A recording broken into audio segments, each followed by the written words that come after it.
우리 한번 옆에 분하고 이렇게 인사하고 시작했으면 좋겠어요. 꽃처럼 아름다우십니다. 별처럼 빛나게 살게요.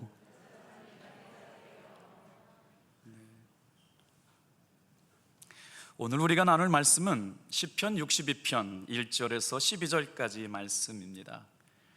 복음주의 저술가였던 존 오트버거라고 하는 사람은 수천 명의 사람들에게 질문했습니다. 당신이 영적으로 가장 성장한 때는 언제이고 무엇이 그것을 가능하게 했습니까? 라고 물었대요. 사람들이 인생을 살면서 당신의 삶에 어떤 일이 당신의 영적인 성장을 가장 가져왔는지를 묻는 질문에 사람들이 대답했죠. 그런데 그 질문을 물었던 오트버그가 깜짝 놀랐대요. 뭐라고 대답했느냐? 성도들은 자신의 삶에 영적인 성장을 가져온 것이 교제나 성도의 교제나 신앙서적이 아니라 다름이 아닌 고통의 때를 지날 때 자신의 삶이 가장 성장하고 성숙했다고 대답했답니다. 우리는 때때로 고통을 피하고 싶은 마음들이 있죠.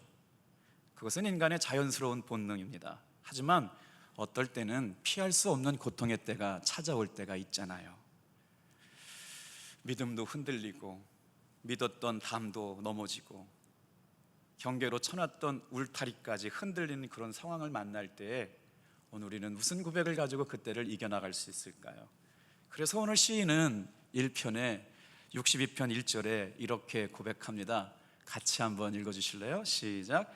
나의 영혼이 잠잠히 하나님만 바라며 나의 구원이 그에게서 나오는 도다.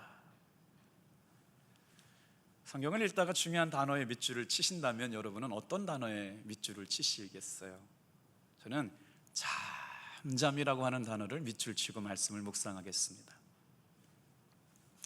살다 보면 어려운 일이 언젠가요? 이유 없이 자기를 싫어하는 사람을 만날 때잖아요. 군대 생활할 때도 그렇잖아요. 선임이 그냥 이유 없이 미워하는 사람들을 만나게 되고, 직장에 들어갔는데 이유 없이 그냥 나를 미워하는 사람을 만나게 될 때가 있고, 또 견딜 수 없는 때가 언제세요? 자신에 대한 냉정한 평가, 혹독한 평가를 듣는 거, 그거 쉽지 않습니다. 주변 환경 때문에 우리의 믿음이 흔들릴 때도 있지만 그럼에도 불구하고 목회자들에게서도 그런 환경을 참 만날 때가 많죠.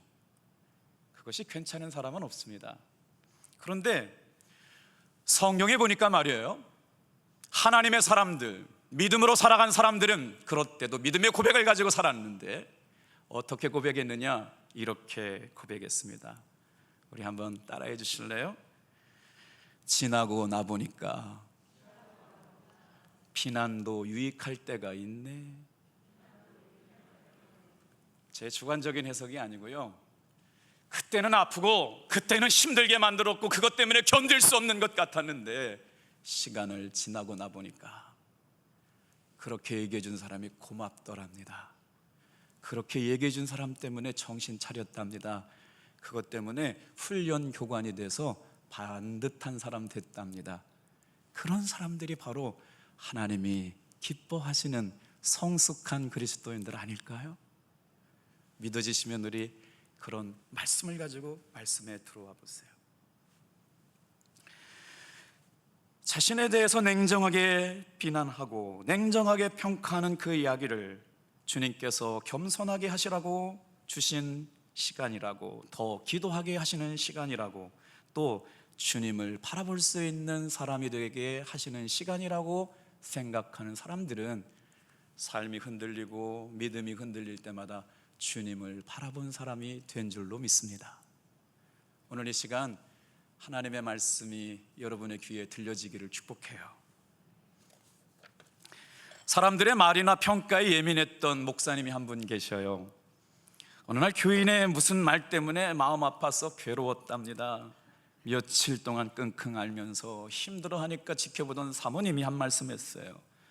목사님은 사람의 말에 대해서는 그렇게 신경을 쓰면서 하나님이 말씀하시는 거에 대해서는 왜 신경을 쓰지 않으세요? 사모님의 그 말을 듣고 목사님은 충격을 받았대요. 그때부터는 사람이 뭐라고 얘기하는 것에 관심 갖고 살아가는 것이 아니라 하나님께서 지금 이 순간 나에게 뭐라고 말씀하시는가에 집중하기 시작했다고 하죠. 좀 묵상하는 말씀이 있어요. 시편 55편 말씀도 묵상하고 또 하나님이 주시는 말씀들을 묵상하다가 오늘은 시편 62편을 말씀을 묵상하는 말이에요. 갑자기 생각지도 않은 단어가 제 마음속에 떠올랐어요. 당신이 지금 하려고 하는 것이 주님이 기뻐하시는 일입니까? 설교 본문 내용과는 전혀 상관이 없는 일이에요. 그런데 제 마음속에 김석기 목사야, 네가 지금 주님이 기뻐하시는 일을 하고 있는지 돌아봐라. 사랑하는 탑동교회 성도들아, 당신이 지금 하려고 하는 것이 정말 주님이 기뻐하시는 것인지를 돌아봐라 라는 말씀으로 들려요. 여러분 다시 한번 차분하게 생각해 볼까요? 내가 하려고 하는 그것이 지금 주님이 기뻐하시는 일이라면 여러분 열심히 그것을 하시길 바랍니다. 하지만 그것이 주님이 기뻐하시지 않는 일이라면 절대로 해서는 안 됩니다. 왜냐하면 우리 교회는 주님의 교회이기 때문입니다. 오늘 말씀에 보면 다윗도 사는 게 좀 힘들었나 봐요. 인생의 어려움 가운데 있었나 봐요. 그래서 주여 오직 주님만이, 주여 오직 주님만이, 이런 말을 반복하고 있어요.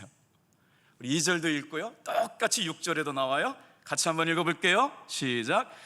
오직 그만이 나의 반석이시요 나의 구원이시요 나의 요새이시니 내가 크게 흔들리지 아니하리로다. 자, 잠잠이라고 하는 단어에 밑줄 치셨다면 지금은 오직이라고 하는 단어에 밑줄 치셔요. 그런데 말이에요, 한 번 기도했는데 성에 안 찬 것 같아요. 한 번 기도했는데 마음에 안 와닿은 것 같아요. 그래서 주님 앞에 또 한 번 기도하는 거 아닌가요? 사랑하는 성도 여러분, 한 번 기도했다고 응답되면 기도 안 할 사람이 어디 있어요? 그런데 기도가 시원찮았나 봐요. 마음에 채워지지 않았나 봐요. 그래서 다시 한번 다윗이 6절에도 기도해요. 또 한번 읽어볼게요. 뭐라고 기도했어요? 6절이요, 시작. 오직 그만이 나의 반석이시요 나의 구원이시요 나의 요새이시니 내가 흔들리지 아니하리로다. 오직 그만이.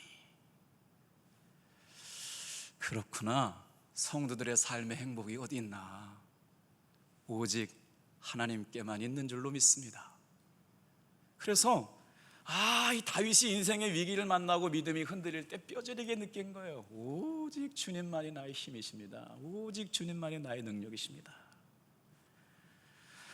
그가 하나님을 기쁘시게 하는 삶을 산다고 했지만 믿음이 흔들렸던 순간이 있었을 겁니다. 끊임없이 반복되는 사울왕의 위협 앞에서 말이죠, 자신은 할 도리를 다 했다고 했는데 하나님은 자기를 지켜주시지 않는 것 같다고 느꼈을 것 같아요.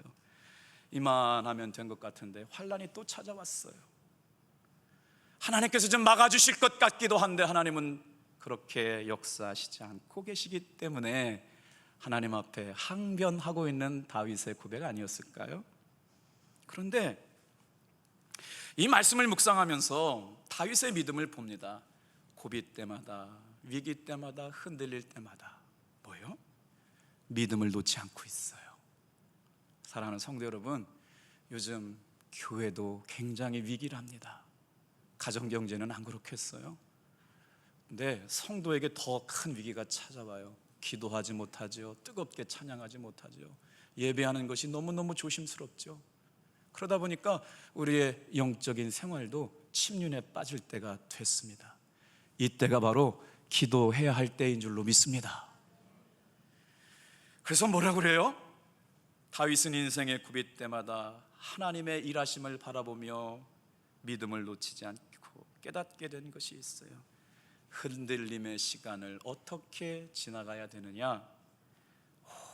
오직 하나님을 바라보며 살겠습니다. 그래서 우리 1절 좀 다시 한번 고백해 볼까요? 시작. 나의 영혼이 잠잠히 하나님만 바라며 나의 구원이 그에게서 나오는도다. 나의 영혼이 잠잠히 하나님만 바라며. 이 말씀을 듣다 보니까 이렇잖아요. 주변에 큰 일이 일어났습니다. 난리가 났습니다. 보통 어려운 일이 아닙니다. 그런데 다윗은 누구에게 집중하고 있느냐? 문제 앞에, 사람 앞에, 말 앞에 집중하고 있잖아요. 어디에 집중하고 있어요? 내 삶의 인도자가 되시고 힘이 되시고 반석이 되시고 요새가 되시고 능력이 되시는 하나님께 집중하고 있어요. 그랬더니 어떻게 돼요? 나의 영혼이 온전히 하나님만 바랐다. 내 주변에 어떤 일이 일어나느냐보다 더 중요한 것은 내 영혼이 하나님을 바라보고 사는 일이 중요한 일인 줄로 믿습니다. 오늘 오직 하나님 안에서 평안을 찾게 되었다는 다윗의 믿음의 고백을 통해 어려운 때를 지나가는 사랑하는 성도 여러분의 삶에도 그런 은혜가 있기를 축복합니다.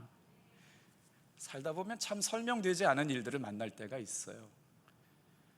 제럴드 시처라고 하는 분의 실제 이야기인데, 저분이 책을 하나 썼네요. 하나님 앞에서 울다. 술 취한 운전자가 시속 136km로 차를 몰고 달려오다가 자신의 가족을 태운 승합차와 정면 충돌하게 되었습니다.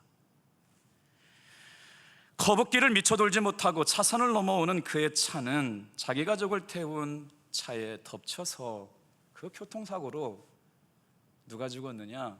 사랑하는 아내가 즉사했습니다. 사랑하는 어머니가 그 자리에서 죽었고요, 4살짜리 딸아이가 그 자리에서 죽었어요.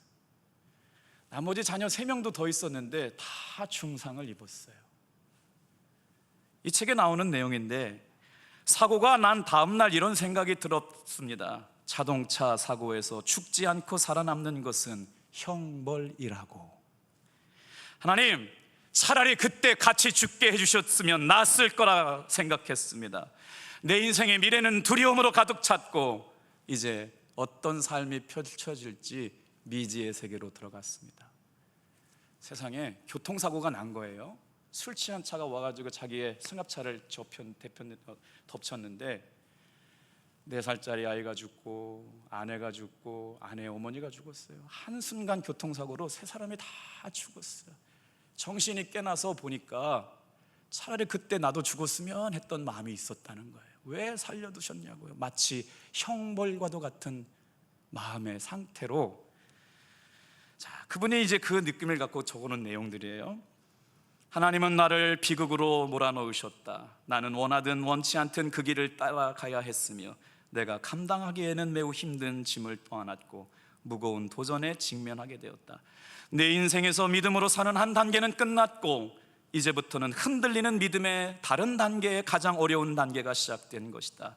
그렇게 끝날 것 같지 않은 상황에서 나는 오직 예수님만 바라보기로 했다. 사랑하는 성도 여러분, 우리가 살면서 설명되어지지 않고 이해되어지지 않는 일이 얼마나 많아요. 어떻게 이런 일이 우리 가운데 일어날 수 있어요? 그런데 이 제럴드 시처라고 하는 교수님이 그런 순간에도 나는 예수님만 바라보기로 살기로 했다라고 그 어려운 때를 살아냅니다. 사랑하는 성도 여러분, 그렇게 죽을 것 같은 고난의 때를 몇 년을 살았느냐?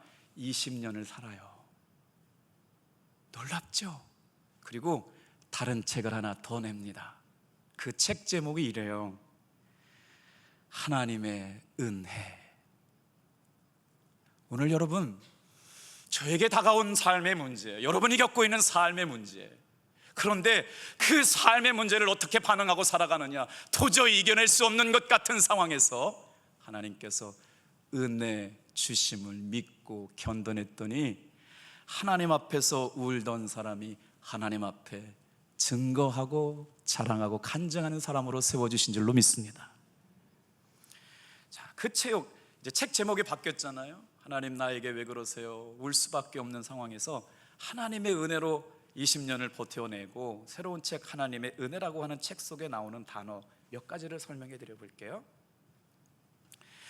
영어로 RE라고 그러죠. Re라고 하는 단어는 접두사로 시작해서 대부분의 과거의 어떤 형태로 돌려내놓을 때 Re라고 하는 단어를 쓰는데, 예를 들어서 새 기능을 부여한다 그럴 때 재사용할 때 rehab라고 하는 단어를 쓰고, 재개하다라고 할 때 rhythm이라고 하는 단어를 쓰고, 재조직한다고 그럴 때 reorganize라고 하는 단어를 쓰고, 재발견할 때 rediscover라고 하는 단어를 쓰고, 그런데 리라고 하는 것은 과거의 어떤 상태로 돌려보내는 단어를 쓸 때 리라고 하는 단어를 쓰는데, 딱 한 번만 그 단어 리가 과거의 어떤 상태를 의미한 때가 아닌 때가 있다는 거예요.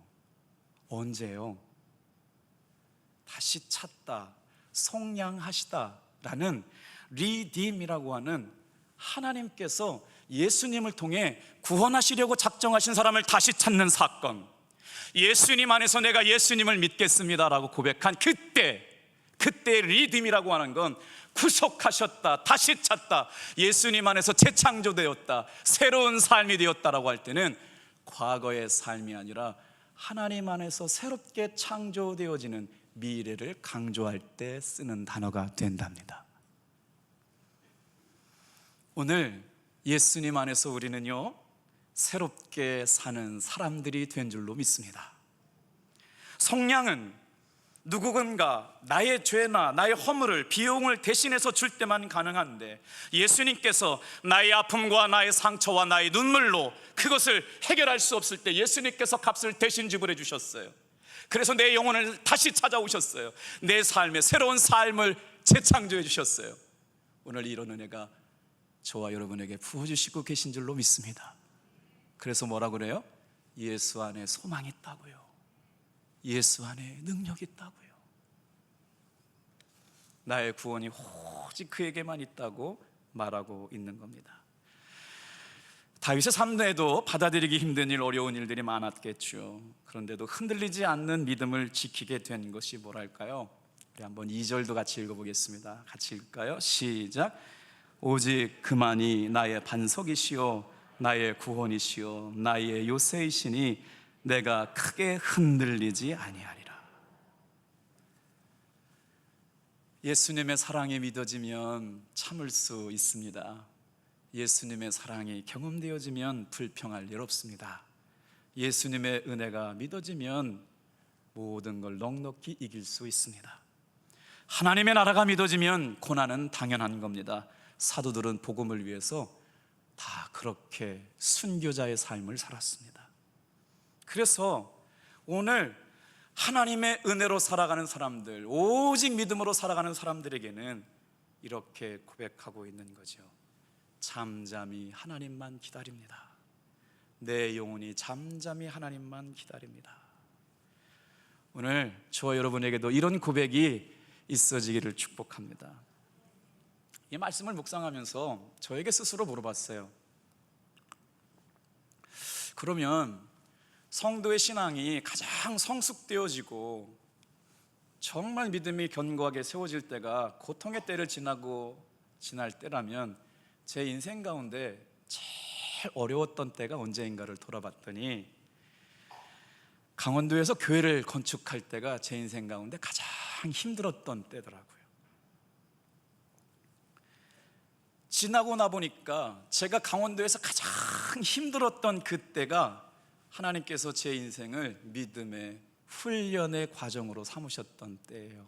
다 말씀을 못 드리지만요, 공사비가 없어가지고 1년 동안 사례비를 못 받으면서 주님이 먹이시면 먹고 주님이 굶기시면 굶는 때를 지나갔었죠. 그런데 하루도 365일 동안 하나님을 의지하지 않고서는 살 수가 없어서 아침에도 주여, 밤에 해가 져서 마무리 잠에 들 때도 주여 살았거든요. 그런데 말이에요, 내가 뭔가를 노력하고 애쓰고 힘써서 하려고 했던 때보다 주님이 저를 도우시기 시작하시는데, 쌀이 떨어졌어요. 주님, 쌀이 떨어졌네. 어떻게 해요? 그러면 밤에 쌀이 4포대, 5포대 들어오게 되고, 어느 날은 정말 일꾼이 없어서 제가 질통을 지고 공사에 투입돼 가지고요, 벽돌을 쌓는 조적공사에 제가, 질통이 뭔 줄 모르시는구나. 그래서 반응이 이런 거였어요? 그런 게 있어요. 이렇게 뒤에다가 이렇게 괴짝처럼 생긴 데다가 벽돌 쌓는 걸 질통, 단어가 틀렸나? 맞아요? 어쨌든 제가 질통을 지고 이렇게 올라가고 있는데 강 건너편에 한 집사님이 막 달려오셨어요. 그래서 막 눈물을 흘리시면서, 어떻게 목사님이 질통을 지셔요? 어떻게 목사님이 질통을 지세요? 어떻게 목사님이 질통을 지세요? 그래서 봉투를 하나 쓱 건드는데 이게 뭐냐고 그랬더니 자기가 가지고 있는 적금 중에 호험해약한 적금인데 이것 갖고 인부 사서 건축하라고 그거를 건축원금으로 주시고 가시는 권사님을 천사를 통해서 보내시대요. 한두 번이 아니었어요. 1년 365일 주님만 붙고 주님께만 의지할 수밖에 없는 상황이 되니까 기도할 때마다 주님이 빨리빨리 응답해 주시대요.